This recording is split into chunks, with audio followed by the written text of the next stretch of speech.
Hi, everybody. Sorry about the 5-minute delay. It's 2020, and sometimes technology is not a thing that works right away. But we're back, and we are excited to bring you Justice and Inclusiveness of Vision in the Modern Southern Periodical, an editor's roundtable, and that will be moderated by New Orleans' own Maurice Carlos Ruffin, whose book We Cast a Shadow has taken the world by storm, and whose new book, Those Who Don't Say They Love You, is coming out very soon. It's a book of short stories. And if you've read The Pie Man, you're probably really eagerly anticipating this book like I am.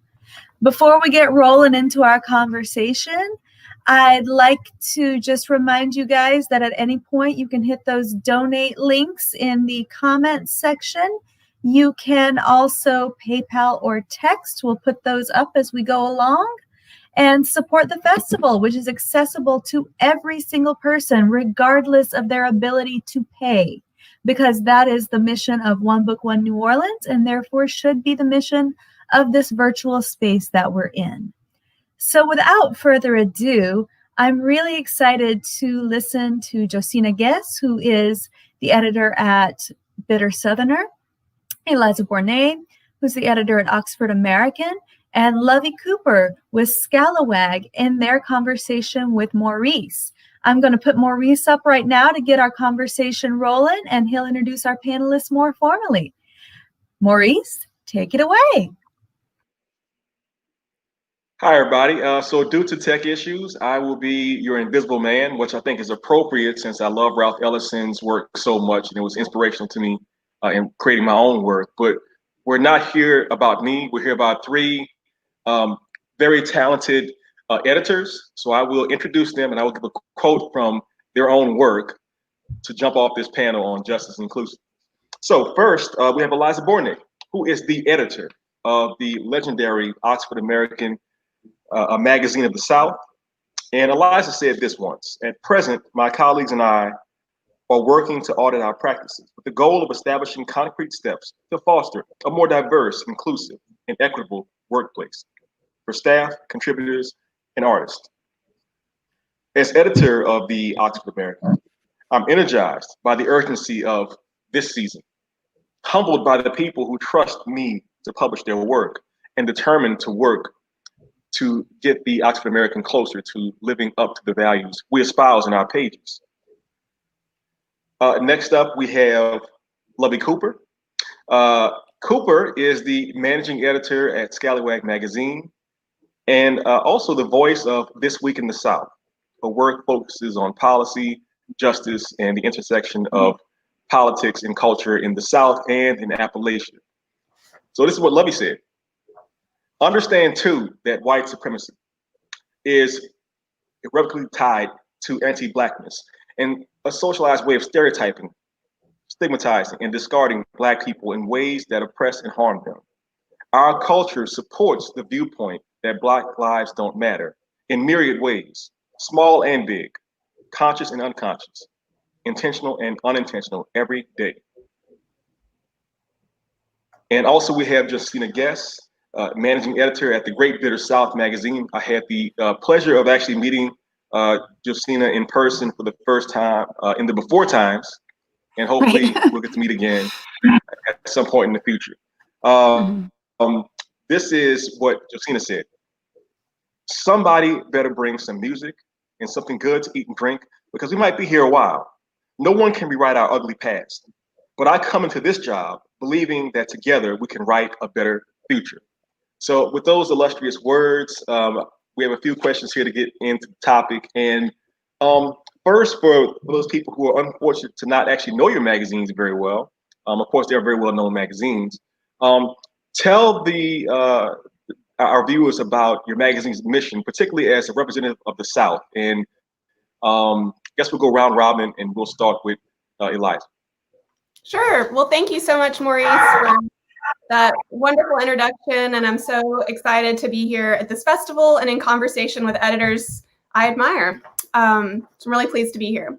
So quick intro to the Oxford American. The Oxford American was founded in Oxford, Mississippi. It's where our name comes from, in 1992, with a vision that still guides us today: that the American South, a region that is home to some of the most exceptional writing, music, and art in the world, deserves a great literary magazine. Our founder worked in the periodical section at Square Books, and he got inspired to found the OA when he realized that there weren't a whole lot of magazines being published from the South at that time where writers could send their work. So we eventually relocated to Arkansas, where we're based today.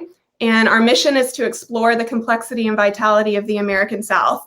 And that's a pretty broad mission statement, which I like because the OA has always been really eclectic. On any given issue or on our digital platforms, you might find some of the most important and beloved Southern writers, people like Maurice, writing essays and short stories alongside folks who are making their publishing debut in our pages. And we publish a lot of visual artwork, graphic essays, poems, and recently we've really increased our investment in reporting investigative pieces. So we're best known for an annual music issue that we've published for 22 years. So our music issue that's just coming out this week, guest edited by Brittany Howard.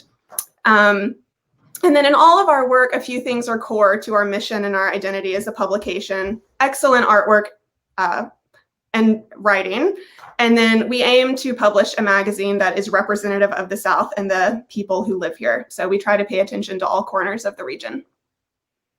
All right, certainly accomplishing that mission. I am a longtime fan of the magazine, of course, and I can tell you it was one of the most special days of my writing life when I saw my name and some of my words in there a couple of years ago. So thank you all for that. Let's go to Lovey. Talk about your magazine's mission. Yeah, so Scalawag Magazine used to publish in print quarterly. Now we this year moved to being online only, given the state of the world and how we felt we could better redirect our efforts. But we're a super small, woman-led, POC-led, mostly queer nonprofit media organization that produces journalism and storytelling about the South, as we all do. We aim to tell stories that unsettle dominant narratives about the South, and we do that through our 3 verticals, which are state politics, something we call race and place, which is stories about, environmental racism, climate change, segregation, gentrification, things like that. So all kind of brought into one. And then we also publish arts and literature content. We do all of that with this overarching umbrella of publishing work that's in solidarity with marginalized people throughout the South.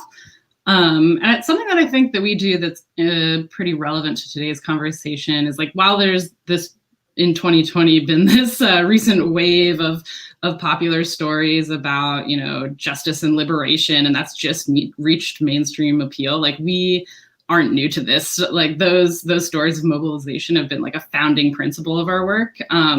Because we think that telling the story of the whole South means knowing that justice isn't a trend, but it's something that is an organized vision with a rich history. And so even more of our academic sounding pieces or pieces that are more with that historical lens are with the expectation that, this is a playbook for us to go by in these current days.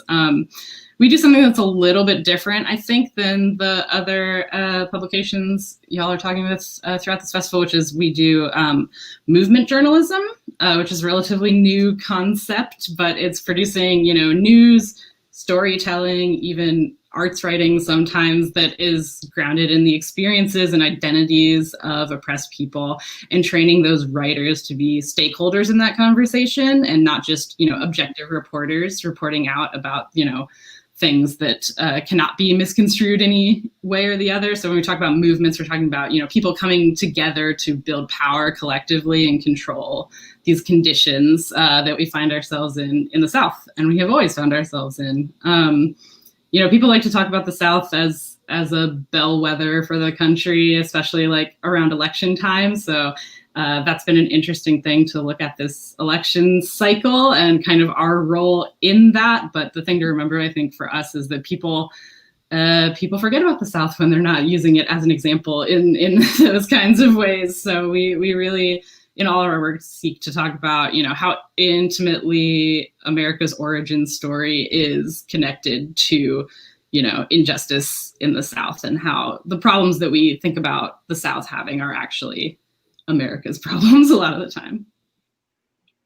That's great, Lovey. And to paraphrase Outkast's Andre 3000, Scalawag is proof that the South has something to say, and I've always admired the mission of the magazine from its earliest days. All right, Josina, what can you tell us about Bitter Southerner? Hi. Well, first, I just want to say I'm so glad I visited New Orleans in January 2020. I had no idea that would be the last trip I ever took in a while. So that was a nice trip. And it's nice to feel like I'm virtually connected to what's going on there. So thanks for the invitation. And yeah, the Bitter Southerner started in 2013 as an online magazine to kind of expand the narrative of the South. And it is also very small, and also, has a podcast that's on hold until 2021, and does publishing of books and sells clothing in a general store. So we're kind of like an amazing little small and mighty machine of producing stories from the South. And we have photography and articles and opinion pieces that, similar to what Oxford American and Scalawag are also doing. I think it's nice to be part of that, the conversation, and hoping to change the conversations and think about, when you write about food, where is this food coming from? Or when you write about a place, what are the stories that haven't been told about that place, and challenging, stereotypes and commonly held narratives. And and I think it's this amazing opportunity to think about, how if the South can, if we can figure out how to get the South right, then I think we can be an influence on the world and the country. And so I think it's exciting to feel like we're part of that conversation that is beyond this geographical region, but also deeply rooted in the problems and also the great creativity and solutions that are coming from this area as well. So, and there's construction being done above my head, so I hear a lot of hammering. I hope you all don't hear all the hammering. But well, I think in 2020, people understand that we're all existing in different spaces, different times. So whether it's construction or a dog or a small child, we all understand that 100%. You can't even see my face right now, so that's just one more thing, right? So thank you for that so much. And full disclosure, I have done some work for Bitter Southerner in the past, and I've always admired the fact that the magazine very much makes it a point to espouse the South in a way that is not stereotypical and is willing to sort of poke and jab and punch and pinch and whatever else you want to call it. So on our next question, this is for Eliza. Let's talk about what your magazine does to foster inclusivity. And here specifically, I'm talking about sort of in-house. So the people you work with and those sort of policies and procedures and along those lines. Sure. So I could mention a few specific just thinking about inclusivity in our internal culture. Probably the most significant thing we've done this year is we've completely overhauled our employee handbook. For the first time, and I've almost been working at the OA for 8 years, and it's one of those things that, I don't know, maybe we don't think about that much, but is so important to the daily lives of our employees. But a few things we've done is just more clearly articulated policies around workplace flexibility and formalized processes for reviews and feedback, and creating avenues for requesting accommodations and filing complaints. We are small too. We have 9 employees, the Oxford American, and over my time working at the magazine, we've often described ourselves as a scrappy organization. And I think that's been a point of pride for us because we're so proud of what we produce with limited resources. But I have come to feel that sometimes scrappy can kind of be a stand-in for loosey-goosey policies that aren't helpful for making people feel heard and respected and supported. So this year we're trying to professionalize ourselves in a way that really supports our employees and gives better healthcare benefits and that sort of thing. So we've had some budgetary cuts during this year, during the pandemic, and that's been really painful for us and for, a lot of nonprofit organizations. But I think that one positive that has come out of that is that we are leaner than ever. And I feel like our priorities have been clarified, and like investing in our employees is really at the top of our list. So better benefits, more generous paid time off, paying all of our interns, that sort of thing. So those are a few examples. Thank you so much, Eliza. So, Lovey, in your introduction, you spoke about the magazine being woman-led and POC-led. So obviously you sort of talked about that somewhat, but can you tell us more about it? Yeah, for sure. Getting the sense here that we're all small and scrappy. But I am our only full-time employee at Scalawag. Everyone else is part-time, 20 hours or less, all the way down to 5 hours a week. But we still make all of our internal decisions with this collaborative, non-hierarchical kind of lens. Like my work with Scalawag is basically to uplift the work of this like small and mighty team that we have with us, be that, making a fancy layout on the website so that something can really shine, or, going back and forth on fact checks and edits to make sure that an investigative report is really, doing the best that it can. But I think grounded in all of that and in all of our full team conversations, like we do our work through a Black queer feminist lens, in the tradition of Southern freedom struggles. So that, encompasses a lot of, I think, what a lot of organizations try to make true through policies of, diversity and equity and stuff like that.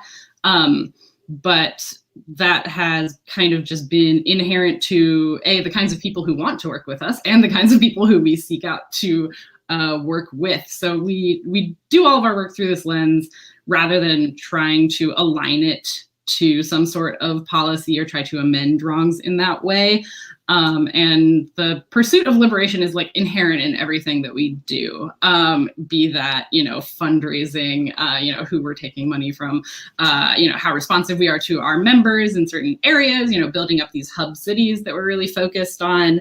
And I think it's a pretty different and radical approach to how a lot of traditional news outlets or periodicals run things. So our identities, I think, really like facilitate the need for this approach, right?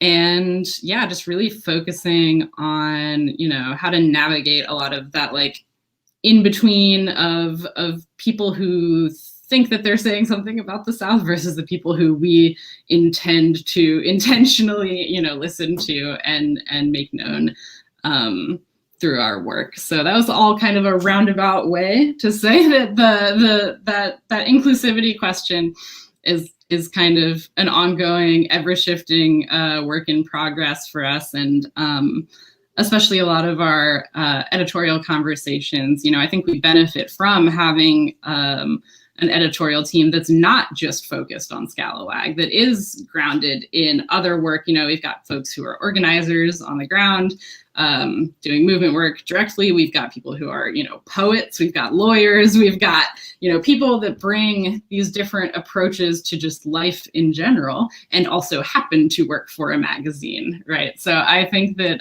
having those kinds of collaborative, collective decisions being made, with such a smart and talented group, like I'm honored to be the person that gets to kind of synthesize all of that and put it out into the world. Thank you so much, Lovey. Josina, how about you?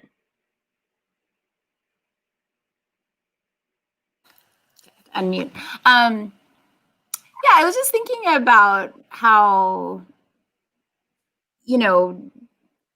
I think it's in our contributors and our writers and the makers in our store, just like the whole, that like there's not a single story that's going to tell it all. But I think if you looked at maybe 10 stories, you'd get a sense of the inclusivity that is sort of in the DNA of the work we're doing. And yeah, and it is a fun and interesting project to look at multiple voices and figure out, okay, in the course of the next 3 months, how are we going to create a patchwork that's going to tell a story about what's going on right now, or how things were, or how things could be, and trying to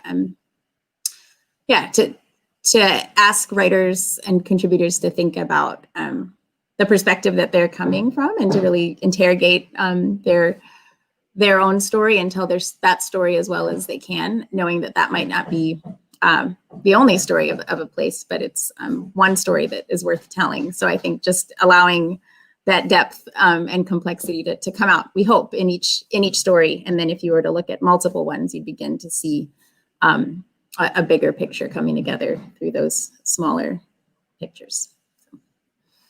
Thank you very much, Josina. So let's take a step back, and I'm going to try and run down a brief chronology of 2020 as if we really need it. But the reason why I'm doing this is I want to get a sense of what sorts of things have affected your thinking about the magazine and about its mission and about inclusiveness in particular.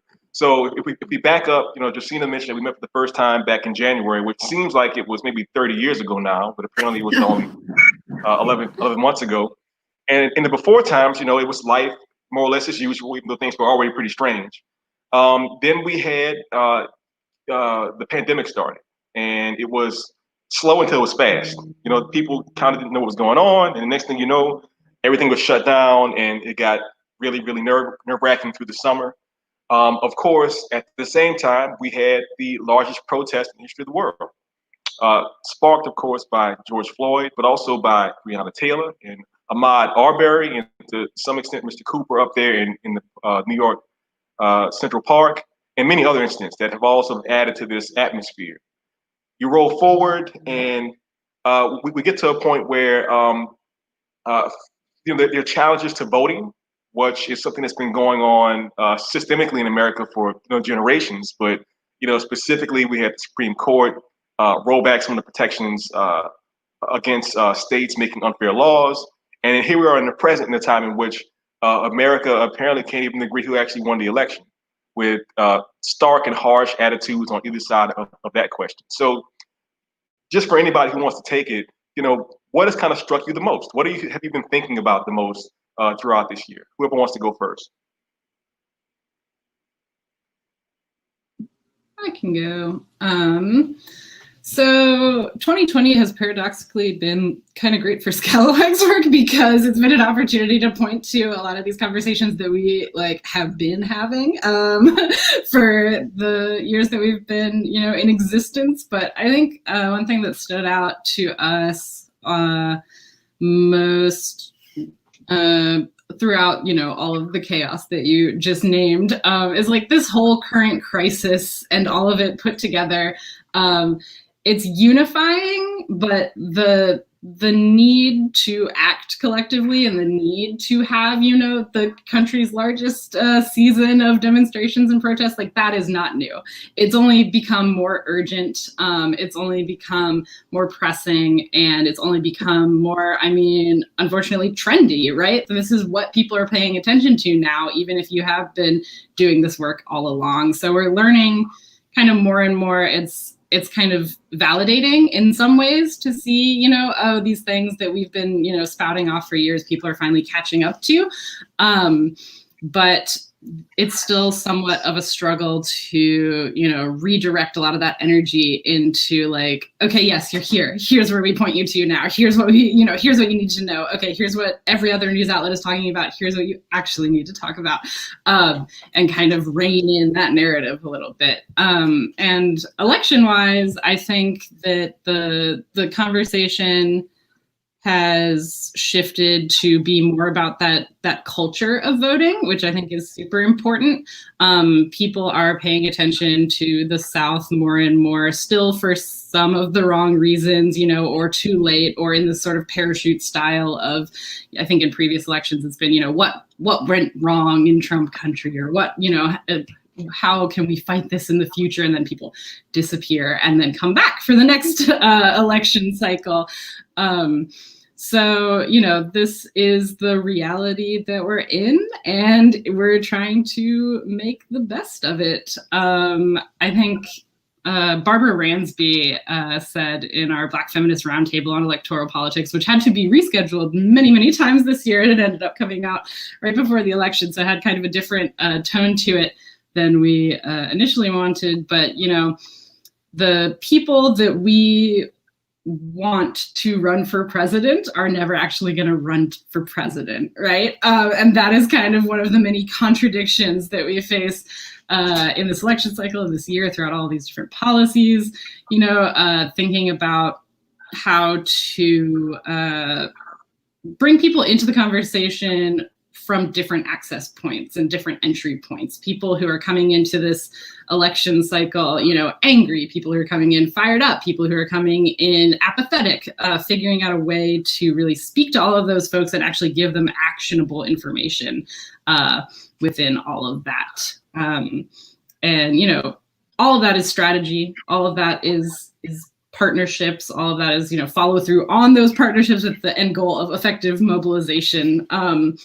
So 2020 has just thrown a million different wrenches in that work. You know, it's disrupted our schedules for some of these things, or made certain things take priority over other stories that we, you know, wanted to tell in that time. But it's really taught us to, you know, be proactive instead of reactive, kind of anticipate those needs and figure out ways to retool our information that we're putting out there in ways that make sense for the current moment, whatever the current moment looks like day to day. Oh, great. Thank you so much, Lovey. Anybody else who wants to speak up as leaders of these magazines on how you're thinking has what's stuck in your mind this year? Sure, Eliza, I'll respond to that. Yeah, please. Oh, can y'all hear me? I'm getting a little bit of feedback. Yeah, there's been so much despair and sorrow and anger in 2020. It is a lot, and I feel like I'm going to be absorbing this year for a long time. But just a few things that come to mind. You know, I mentioned our updated policies earlier, and like taking care of our people. I think that's something that I've always cared about, but I care about it even more now. Like working to make the Oxford American just a place where all employees who have different identities and perspectives can thrive and be a place where people want to, you know, make a professional home for a long time. So that's important. And, you know, taking care of our writers. I'm lucky to get to work with an amazing team of editors who themselves have different identities and perspectives and areas of expertise that they bring to their work. And they take a lot of care to make our writers feel valued as artists and contributors. And, you know, thinking about just how can we encourage writers to do their best work and support them in that process is something I've thought about a lot. And what else? I mean, the curatorial imperative of publishing a magazine that is representative of the South at large. And I really loved how Josina talked about that earlier, like the depth and complexity within one piece, but within a collective of pieces. I think that is something that those are ideas that we value and that we share at the Oxford American. But you know, one thing a way that I have been thinking about it lately is like, I want readers in the South to be able to pick up the Oxford American and to experience it as like, you know, a mirror and a window to see, to recognize perspectives and identities, to feel seen in our pages, and then to also experience other perspectives. And I think that's really important. And that, I don't know, my feelings about that haven't changed in 2020, though I think the urgency of them has certainly clarified. But then other things, 2020 has sharpened my attention toward like pay equity,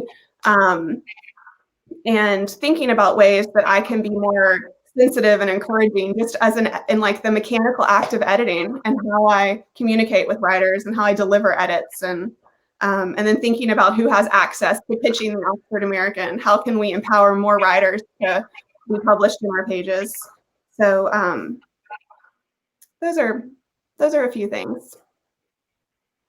Thank you, Eliza. Josina. Yeah, and Sure. Well, I was thinking how I'm reaching my 1-year mile mark for being on, on the Bitter Southerner team. So I mean, what a year to start. And so, thanks. Yeah.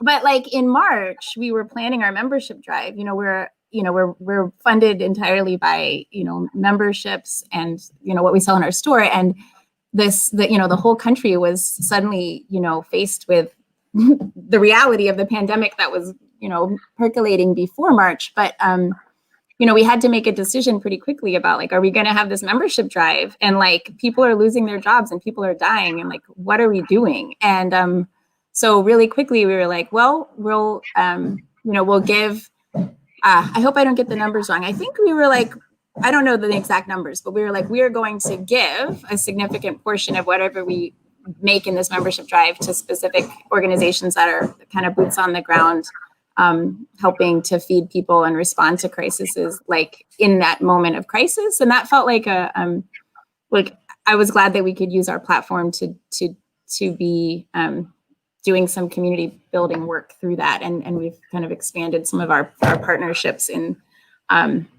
supporting more nonprofits across the South. And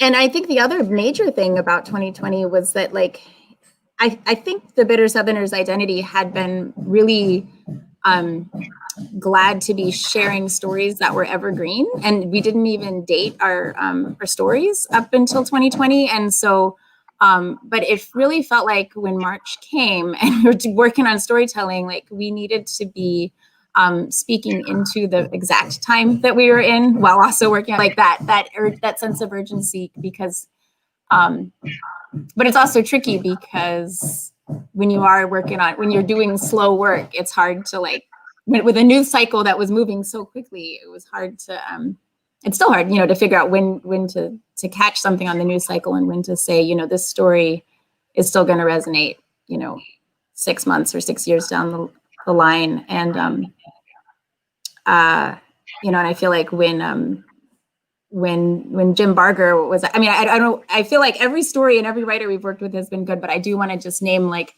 that there was a shift, I felt like in the editorial process, to be working with him on trying to tell the story of Ahmaud Arbery while his murderers had not yet been arrested. And then they had been arrested, but he was still working on writing the story. And we were like, you still need to write the story. It's not so much about whether they've been arrested or not.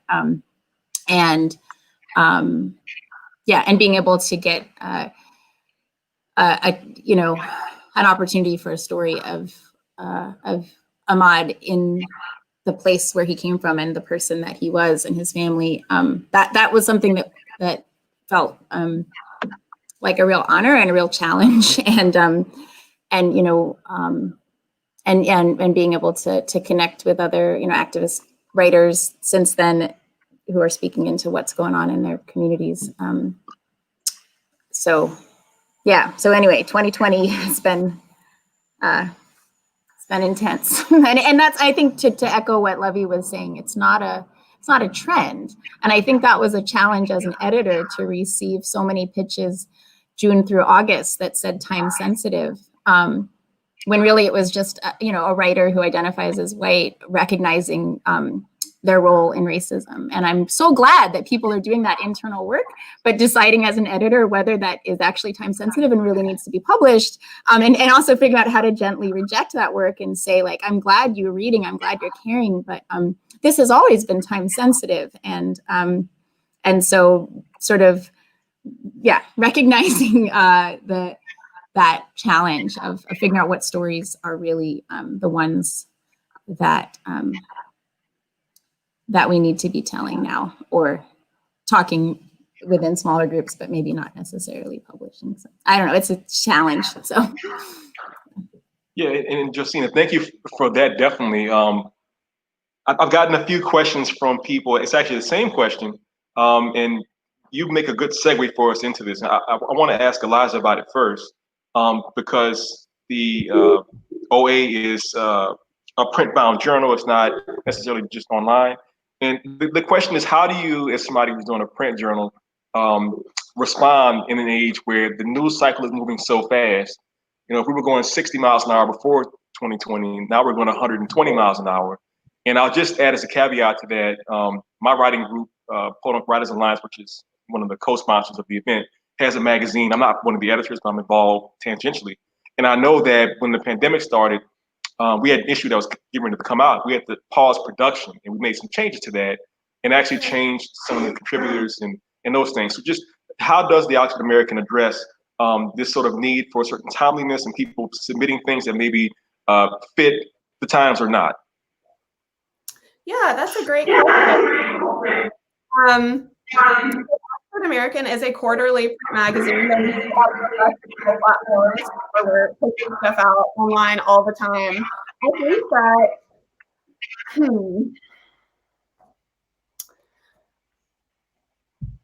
we expect writers.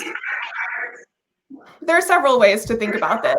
We have plenty of writers who are addressing the moment, but they kind of, I think most Oxford American pieces kind of take a wider lens, and they are urgent and they are addressing the moment, but they are also timeless, and that if you read them several years from now, they are still bringing great value. And I'm thinking in particular of a piece that we published in our fall issue. We asked Minnie Jean Brown Trickey, one of the Little Rock Nine, to be in conversation with a contemporary activist and artist, Crystal Mercer, who's now in Little Rock, and to have a conversation with our managing editor, Danielle Jackson, about the summer's uprisings within the context of Black history and the civil rights movement, and paired with these beautiful photographs, beautiful but powerful black and white photographs of protests in Little Rock by a photographer named Ebony Blevins. And I think that's a good example of, like, this was a piece that really benefited from being in print because of how visual it was with these photographs. And it was very much of the moment. And I think we finalized the piece like a couple of days before we went to print. But I fully expect that 10 years from now, our readers are always going to learn from reading from Minnie Jean and from Crystal and following their conversation. So that's kind of, I guess, a high bar that we set for what we publish. And Lovey, I know you've talked a little bit about this, about the sort of nimbleness of the magazine, but do you just want to comment on it? I mean, obviously there's an advantage where Scalawag's mission has kind of always been on this point. You all obviously are online right now. Your contributors list is for people who have spoken on these subjects so much, but has this year sort of changed any of your thinking or attitude, how to respond to the present moment? Yeah, I mean, like I said earlier, we discontinued our print magazine this year amidst all of this. And part of that was, last year we did a ton of in-person events. We've got these 3 hub cities of Durham, North Carolina, Atlanta, and Birmingham, Alabama. And that's just happens to be where some of our editorial team is based. So we kind of go crash on each other's couches and put on an event there and try to connect with people who, are members or would become members of Scalawag in those areas, and put on programming that is really tailored to the feedback we've gotten from those areas. People have different needs and different wants in each of those places, under the umbrella of it connects back to something that we are talking about or writing about. So discontinuing our print magazine while also being unable to do those in-person events has really been a satisfying challenge, I think, to navigate this year. So we obviously started putting all of our events online. That opened up some of those what were previously regionally specific interests and topic areas, to where now we can have broader conversations with people across the South, outside of the South, who are just interested, but we still try to bring in some of that local connection. So for example, we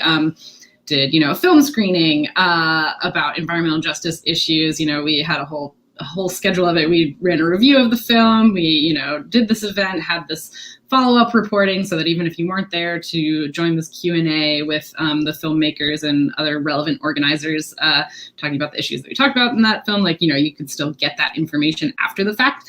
But at the event itself, we still tried to have breakout rooms for discussion where people could still feel like they were getting some of that FaceTime, you know, with each other, not just with us on a more personal level. But so that's been one interesting thing we've had to navigate throughout, you know, not having access to this physical print magazine that can be in people's hands, right? And also not having access to physically being there face to face to talk with people.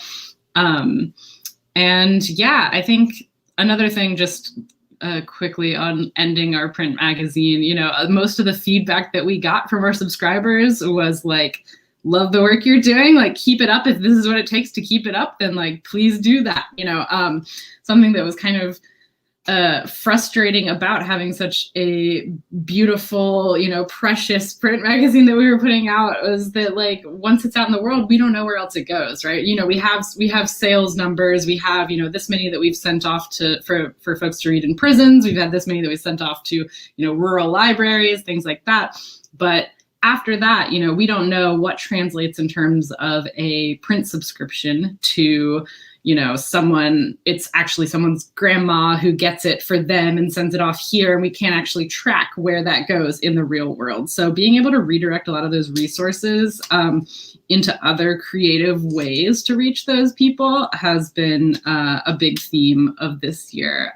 Last thing I'll say on that. So we did this voter suppression project that is still ongoing. I think we have a few more left, where we were trying to break out of our comfort zone a little bit. We're definitely not pivoting to video or anything like that, but we were able to bring in a lot of new tools around, you know, one of the urgent moments of this year. So we had a text platform where folks could send in their questions about voting, where we would either connect them to groups that were already doing that work in their community that they could then learn more from, or if they had a question that, you know, was unanswered, we could investigate that and directly serve that need and put it out into this video form that, you know, is a little bit easier to lower barrier of entry, you know, than something that's this long, you know, 3,000 word piece about, you know, the history of elections and all of this. You know, we can actually give people, here's what you need to know, and also here's some more context around it.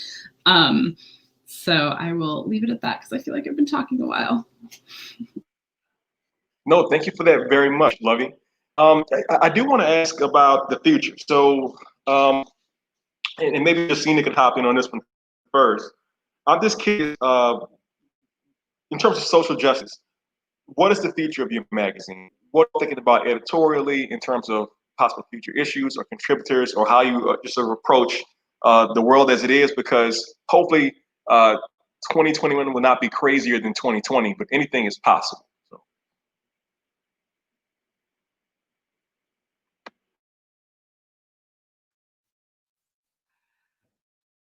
I can do many things. I can't predict the future. And then it's also funny to be like, I'm excited about some things that we have in the works, but I can't quite talk about them yet. So, you know, it's like, stay tuned. But I feel like, yeah, like I feel hopeful for this region and for, you know, our publication and for, you know, the stories that people still need to tell and the power that stories have to change. I mean, I think that's what makes me excited is when I hear from readers or members that are like, you know, this actually changed my life. You know, that is exciting. And that's when you know that storytelling is mattering, when this, you know, online community of words, of pixels on a screen is actually feeding people in a way that's meaningful and connecting people. And you know, so I you know, I really tried not to get too excited about this election, but you know, with the shift in our politics, like I'm excited to see like how we will continue to transform and become you know, a better, more inclusive region, and that we get to be part of the telling of that story. You know, like I think that's the exciting thing is like, there's a tendency, I think, to think, oh, if you're talking about justice or inclusion, then it's going to be a drag, and it's because there's so many horrible stories attached to that, you know, of injustice. But I think I'm excited about telling, you know, stories of victory and of communities and people doing good things, which is also what we do. So I hope there'll be more of those as well. Great. Thank you, Josina. Eliza, would you like to go next? Sure. Yeah, so looking toward 2021 and social justice at the Oxford American. And yes, I wish I could predict the future. I just was having a conversation with our managing editor yesterday about our editorial plans in 2021. And like one of our fervent hopes is just a little more stability with our operations and plans. So we are hopeful for that. But I think the Oxford American centers social justice in a lot of the stories that we publish, and some, you know, more just investigative reporting projects. We've been lucky in the past few years to be able to increase some of our collaborations with places like the Economic Hardship Reporting Project, which will fund reporters who are maybe working on a story for several years and then, you know, choose to publish it with the Oxford American. But like a story that I'm thinking of in particular that I'm proud of that we did last year was by a writer named Rachel Mabe. And it's this like very deep investigation on foreign teachers, specifically Filipino teachers, coming to fill teacher shortages in the South and how they have been exploited by opportunistic recruiters. So, you know, I want to do more of those big, important pieces, holding power to account, and continue to seek out partnerships. One thing that I'm excited about right now and about 2021 is like how much, like I think everyone on this panel has, I'm sure, like feels that it is pretty devastating what has happened to local news. And I have been inspired just by all of the nonprofit digital newsrooms that are launching. And there's some really interesting projects out there. Like just yesterday, it was announced Capital B is launching a nonprofit newsroom that centers Black audiences, launching in 2021, places like MLK 50 and the 19th. And I think there are opportunities for a place like the OA to like perhaps seek out co-publishing opportunities with other newsrooms like this. So that's something I'm excited about. Another project is we launched a podcast about a year ago, and we're extremely, like one of the surprising blessings of 2020 was we found out midway through the year that the National Endowment for the Humanities is investing in this project in a pretty big way. First time the Oxford American has ever gotten a federal grant on this level, and it's allowing us to really like deepen our work on our audio storytelling and to hire scholars and experts and reporters and a new producer. And the mission of the podcast, particularly this one segment that the NEH is funding, is to tell stories from history and their reverberations in the present. And like one example of that, one of my favorite episodes we've already produced is a story and an interview with Ruth Coker Burks, who was a caregiver of AIDS victims in Arkansas in the 1980s, and like telling her story, but of course that's also telling us about today. So developing out this series and figuring out who we're going to work with to tell these stories. Thank you so much, Eliza. Lovely. How about Scalaway? Yeah. So actually, this hasn't been publicly announced yet. So this is a festival exclusive. We acquired some funding to hire for a more formal version of what I talked about earlier, which is how all of our editors are also grounded in some other kind of work. We're going to have an opening next year for a kind of movement liaison editor.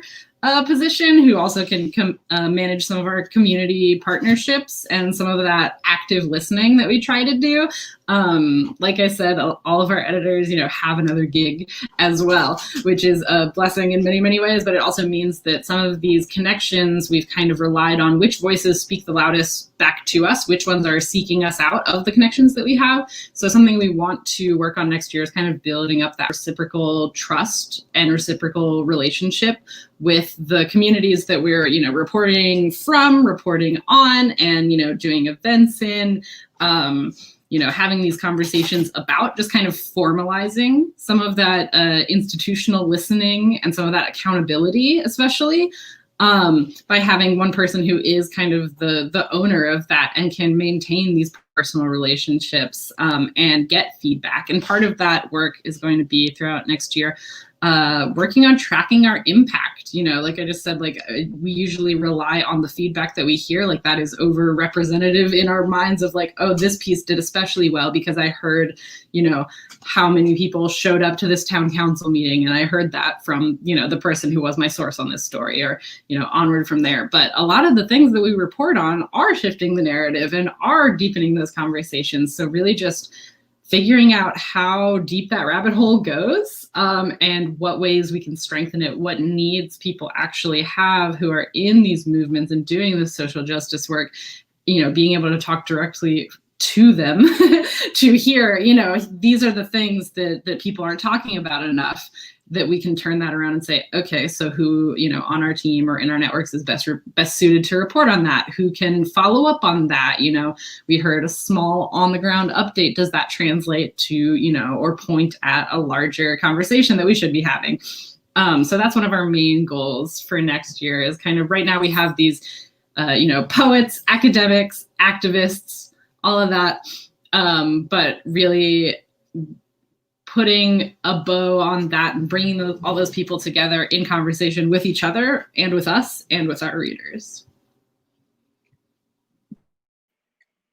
Thank you so much, Lovey, for that response. I see we have a question from an audience member, Tom Lee. Hello, Tom.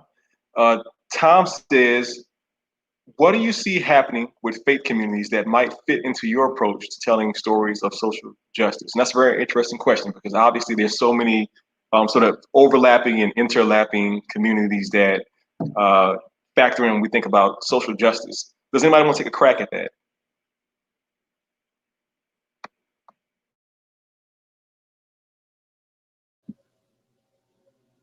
I can go. I just didn't want to take everybody's time up if anyone wanted to go sooner.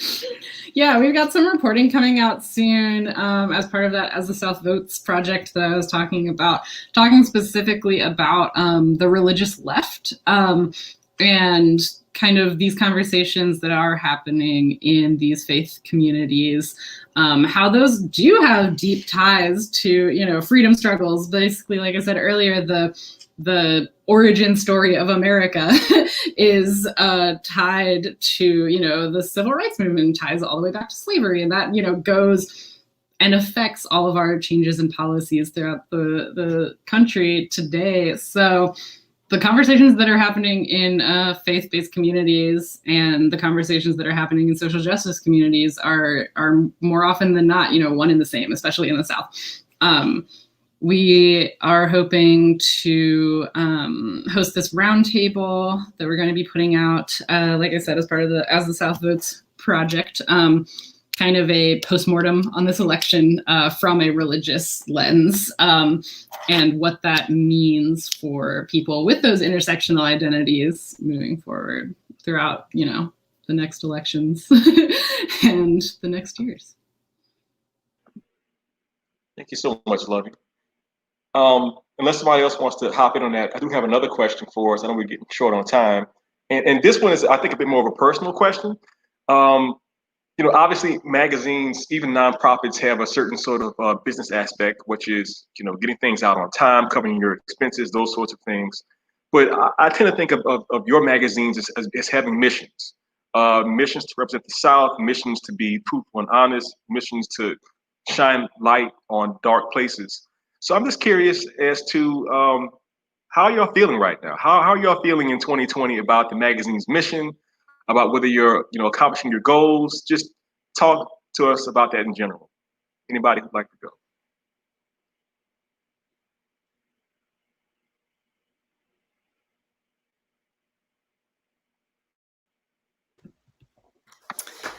Yeah, that's a good question. And what Lovey said about measuring impact, that's something that resonated with me because that's something that I've been thinking about a lot recently. I do feel good about our mission in terms of like response that I get from readers.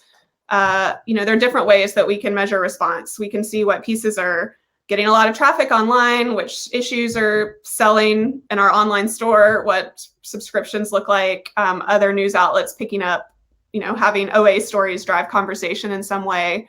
And, I feel good about how people are responding to the OA. And I feel like we do have avenues for feedback and our editors are receptive to that. I do feel interested in establishing a stronger framework for impact and different kinds of impact and measuring that and tracking that. And then also I am interested in something that we kind of have in the works is like surveying our audience and surveying our contributors in a little more formalized way to, we have a lot of conversation with folks like who are writing our general emails and who are in conversation with us on social media, but just formalizing the way that we hear from all of our stakeholders and like empowering them to, in some way be part of the decision-making process at the Oxford American. I think that would be really positive. Thank you. Anyone else?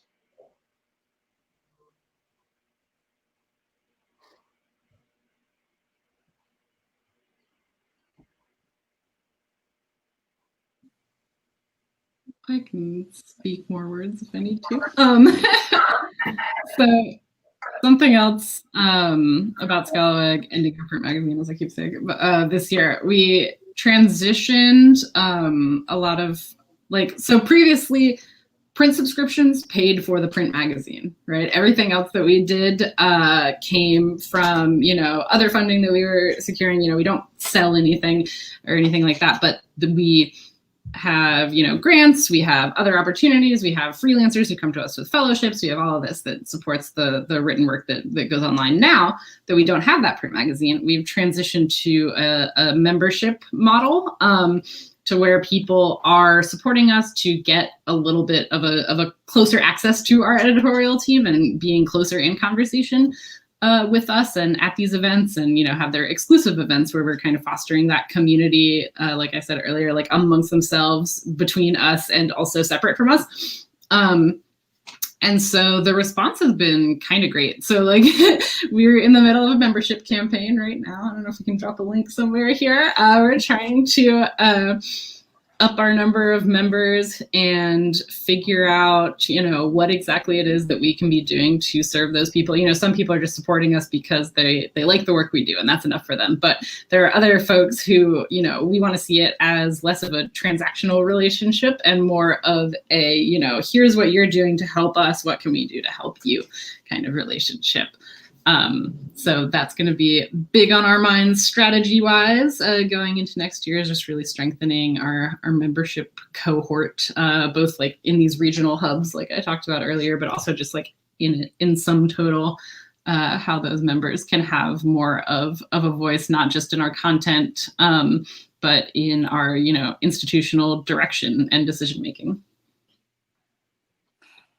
I just want to add that it's so nice to have this conversation with you all, to actually meet you, because I've been admiring your work and seeing what you're doing, and to just hope that we can cross-pollinate and share what is working and encourage each other in the work that we're doing for a better media ecosystem. So glad to be sharing space with y'all. Same. That's such a wonderful point, Josina. I totally agree. I think to some extent, magazines are these sort of objects that we come to love, but it's kind of hard to know about the human personalities behind them. So this discussion, I think, has gone a long way to helping us understand how you make your decisions and how you see your roles in the world. So I think that we actually have somehow come to the end of our time, which I can't believe it. It just flew by so quickly. I do want to thank all three of you for your attention. Lovey Cooper, Josina Guess, and Eliza Borne. This has been one of my favorite panels ever. And I'm going to turn it back over to Words and Music. Have a nice day, everybody. Thank you guys so much. That was incredible, and so much resonated with me because, as you guys may know, I know Maurice knows this, One Book, One New Orleans is actually the nonprofit associated with Words and Music. So all of the proceeds that Words and Music raises go right back into our community to raise literacy resources for adults who are enrolled in ESL programs, adults who are studying for their HiSET, and adults who are learning to read for the first time. So we do a lot with that. We develop curricula around the books that we choose. And we really try to make sure that our book is accessible to those who would normally be excluded from a community of readers. So it's really wild when Tad Bartlett said, no, this is the panel. This is the panel you need to have. I now see why Tad Bartlett is once again incomparable in his vision of how folks should be connected. So know that when you support Words and Music, like I said, it's all accessible for free this year. You are supporting year-round community literacy work, not only for low literate adults, but also we get books to incarcerated adults and teens. And we make sure that through a partnership with a radio station, folks have access to books through their ears because they record the book that we choose every year and they broadcast it. So if you would like to support that work, you can click that link in the comments section. Remember that the link is live even if we're not. So if you wanted to watch this later and then you feel inspired, go ahead and hit that link. Also, you can PayPal wordsandmusic@gmail.com. And you can text WAM20 to 44321. The suggested donation for each session is $10, but we will take one, we will take 1,000, we will take anything in between because we know times are hard in 2020, and we're really grateful that you're coming out and showing your love in whatever way you can. We will be back in 8 minutes with a cocktail demonstration by Andy Borbely, who will talk about literature and libations and how he uses mixology as his own form of language. We will see you in 8 minutes. Bye.